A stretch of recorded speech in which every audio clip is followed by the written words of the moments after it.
Cruise news time, and I've got a couple Carnival controversies kicking off here on this Sunday, and one of them includes somebody getting kicked out for their shorts. Cruise news and my views. Let's talk about it.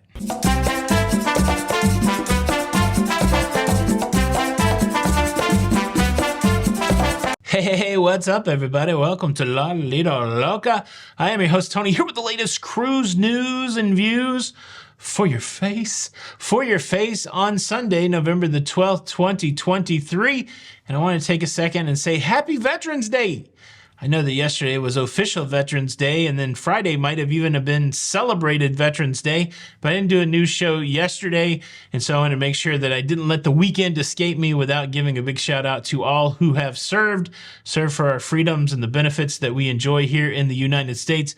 A big thank you to all of you veterans. Now let's give a quick update. I told you kind of during a rant the other day that 100 cruisers were injured on a Saga cruise when they got caught in a storm. And during the telling of that story, I mistakenly said that the storm occurred and they got in trouble in the Bay of Biscayne, but it was actually the Bay of Biscay. Biscayne is here in Florida. The Bay of Biscay is kind of like the little nook in between northern Spain and all of that France stuff right there. Apologies for any confusion that may have caused. It did remind me of an event earlier in my life, the big Bisquick scandal of 1987, when I mistakenly picked up Bisquick instead of Martha White.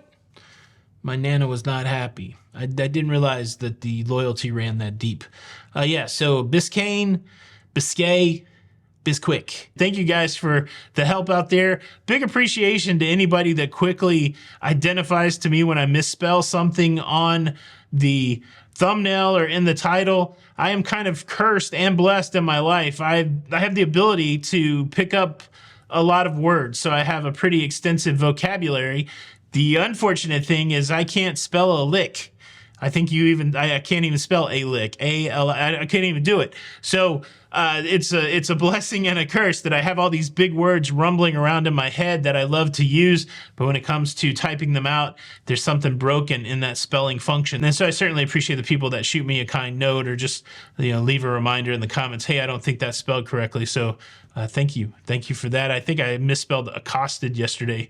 I almost spelled it like acoustical or something like that, but it's all corrected now. And in an attempt to be fully transparent, there is something broken in my brain, but I think the real reason I have trouble with spelling is, a few years ago, I got hooked on phonics, and it took me a while to get unhooked on phonics. It's one of those things. I'm doing pretty good though, but I did have a trigger moment last week when Jenny accidentally bought some alphabet cereal, and I thought I was going to relapse. But I don't spell too good. I think those are the updates. Now, I do have these two interesting Carnival controversies.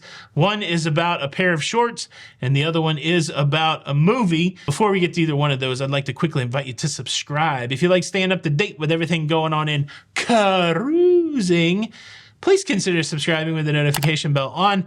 That way you don't miss out on any of these episodes. Well, the first controversy regards a movie, and the movie that we're talking about is Oppenheimer. This was one of the biggest movies of the year.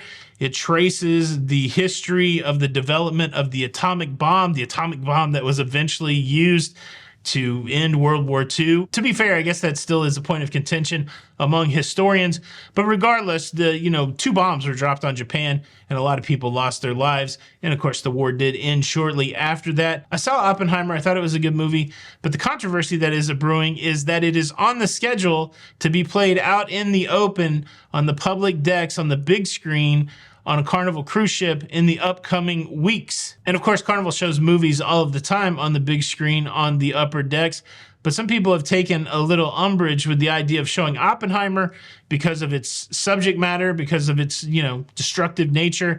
And also there's a significant amount of nudity in this movie. So I guess there's some question as to whether it is appropriate to show this movie in public spaces on Carnival cruise ships, since they're a family-friendly, the fun ships kind of thing. The cruise that I was just on the Carnival Celebration, they were showing John Wick 4, I think they're up to. I've only seen John Wick 1. It was way too violent for me. And so I'm assuming that John Wick 4 is pretty violent also. So I don't think anybody had any problems with them showing that violence. So I don't know if it's the nudity thing or the violence thing or the atomic bomb thing, but some people are calling for the not showing of Oppenheimer on a Carnival cruise ship. What say ye to this one? Is Oppenheimer appropriate for public space showing or not? Leave a comment below. Now, Carnival controversy number 2 is pretty salacious. We have this conversation a lot. What happens when you wear shorts on a cruise ship? You might be thinking we're going to talk about what happens when you wear shorts to the main dining room. Well, that's nothing like that. Most of the time, in most cruise lines, you can wear, I wore shorts a lot to the main dining room. I didn't do it on Elegant Night, I wore pants. But for every other night on Carnival on the Celebration, I wore shorts to the main dining room. Nobody said anything. I'm not even sure if there is a dress code on Carnival except for Elegant Night. But that's not what we're talking about. We're talking about a customer who was out at port and got in trouble for the shorts that he had on. We're talking about a gentleman who was wearing camouflage shorts and he had a camouflage backpack. And when he hit the streets of Barbados, the cops there went, whoa, you cannot wear that here. And they scooped him up and immediately took them back to the cruise ship and made them stay on the cruise ship. That's certainly a new one for me. Cruiser kicked out of country for camo shorts. The secret, the pro tip, if I can offer one, he should have been traveling with John Cena, because if John Cena was with him,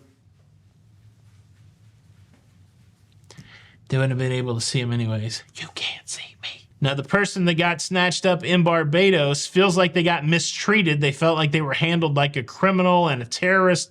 And the whole fact that the police of the locale brought them back to the cruise ship, of course, left a sour taste in their mouth. And guess what? They didn't receive any compensation for their missed day at port. And so now they've decided that the reason that they got in trouble in Barbados was because Carnival did not warn them not to wear camouflage in that country. I've been stewing on this one all morning. I certainly believe it is the responsibility of every traveler to do some research to understand what the protocols are and the norms and the mores and the eels. Is more the right word to use there? I don't know. What the norms are for the place that they're visiting and to know the do's and don'ts. I feel like that is the responsibility of every traveler, and it doesn't take any challenge at all just to say what countries don't allow camouflage. I just typed that into Google. There was a Wikipedia article. Here's the results. It's not that hard. Now, maybe you're not thinking about it, right? You've never run into that situation before. Why would you be out there Googling what countries don't allow camouflage?